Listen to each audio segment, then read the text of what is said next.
Hello members, this is Aman from Upmo stocks. We hope that you are doing well. तो जिस stock को हम लोग आज डिस्कस करने वाले हैं स्टॉक एनालिसिस में, इसका नाम है बोरोसिल लिमिटेड। इस स्टॉक को कवर करने का ये कारण है कि स्टॉक के वीकली चार्ट में inverted head and shoulders pattern बन रहा है। पहले हम आपको दिखा देते हैं पैटर्न दिखता कैसा है। ये पहला शोल्डर है पैटर्न का, ये इसका हेड हो गया पैटर्न का, और ये दूसरा शोल्डर हो गया पैटर्न का।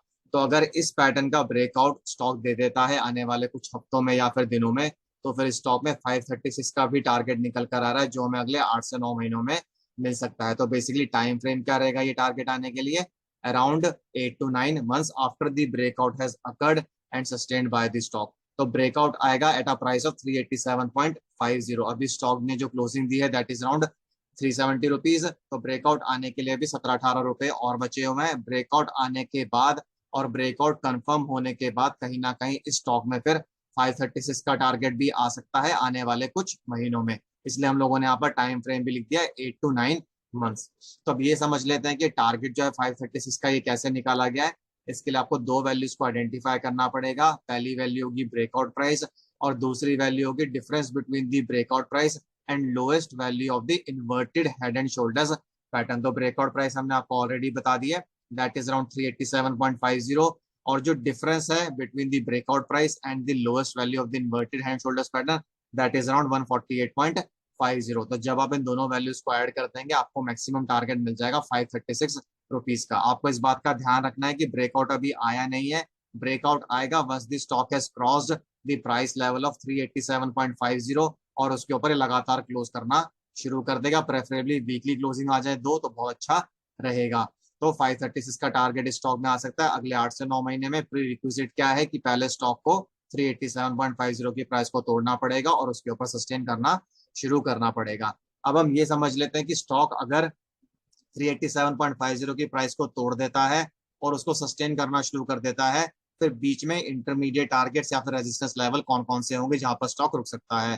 तो जो पहला इमीडिएट रेजिस्टेंस लेवल स्टॉक में निकल कर आ रहा है वो है 396 रुपीज का। अगर स्टॉक 396 के लेवल को तोड़ देता है, उसको सस्टेन करना शुरू कर देता है, next target would be around 410 rupees. अगर स्टॉक 410 के लेवल को भी तोड़ देता है, उसको सस्टेन करना शुरू कर देता है, next target would be in the range of 415 to 417। अगर स्टॉक 417 के लेवल को भी तोड़ देता है, उसको सस्टेन कर लेता है, next target would be in the range of 429 to 432 rupees. अगर स्टॉक 432 के लेवल को भी तोड़ देता है, उसको सस्टेन करना शुरू कर देता है, next target would be around 456 rupees. अगर स्टॉक 456 के लेवल को भी तोड़ देता है, सस्टेन कर लेता है, next target would be around 498। और 498 के बाद फिर स्टॉक में कोई रेजिस्टेंस नहीं रह जाती है। इसलिए हो सकता है कि 536 का टारगेट हमें बहुत जल्दी देखने को मिल जाए।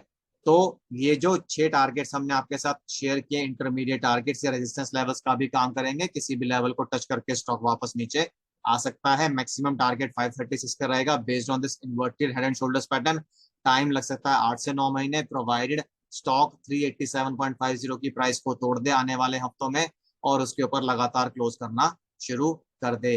तो ये इंटरमीडिएट टारगेट्स रहेंगे आपके और ये रेजिस्टेंस लेवल्स भी रहेंगे। 498 के बाद स्टॉक में कोई भी रेजिस्टेंस नहीं है, इसलिए 536 का टारगेट हमें बहुत जल्दी देखने को मिल सकता है once the stock has touched the level of 498 and has managed to hold it। तो ये तो हो गई ऊपर के लेवल्स की बात।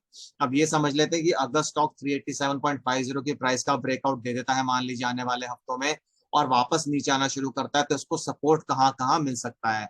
तो जो पहला सपोर्ट लेवल स्टॉक में निकल कर आ रहा है दैट इज अराउंड 387.50, यानी जिस प्राइस को तोड़कर ये ऊपर जाएगा उसी प्राइस पर इसको सपोर्ट भी मिलना चाहिए। तो 387.50 हो जाएगा। आपको इस बात का ध्यान रखना है कि ब्रेकआउट होने के बाद के सपोर्ट लेवल्स हैं।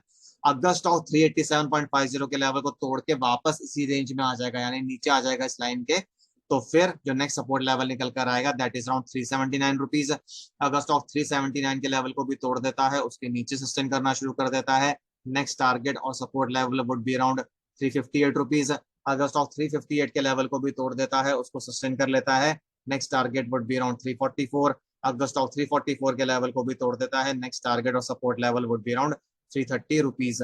जरूरी नहीं है कि स्टॉक यहाँ तक आएगा ही आएगा 330 के लेवल तक। ऐसा भी हो सकता है कि ब्रेकआउट देने के बाद जब वापस आए तो 387.50 के लेवल को रीटेस्ट करे और वापस ऊपर घूम जाए। तो ये ब्रेकआउट आने के बाद ये सपोर्ट लेवल्स एक्टिव होंगे। हालांकि सबसे इंपॉर्टेंट सपोर्ट लेवल स्टॉक के लिए 387.50 का ही रहेगा।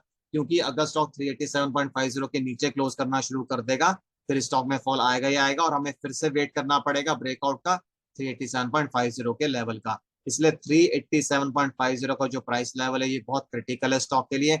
जब तक स्टॉक इसके ऊपर क्लोज करना शुरू नहीं कर देता और कॉन्टिन्यूस क्लोजिंग्स नहीं दे देता, तब तक ये टारगेट एक्टिव नहीं होगा 536 का। और अगर स्टॉक वापस नीचे आता भी है ब्रेकआउट देने के बाद, तो आइडियली उसको 387.50 पर रुक जाना चाहिए। नहीं तो अगर से वापस इस रेंज में आ जाएगा, नीचे आ जाएगा लाइन के, तो फिर स्टॉक में हमें दोबारा से ब्रेकआउट का वेट करना पड़ेगा।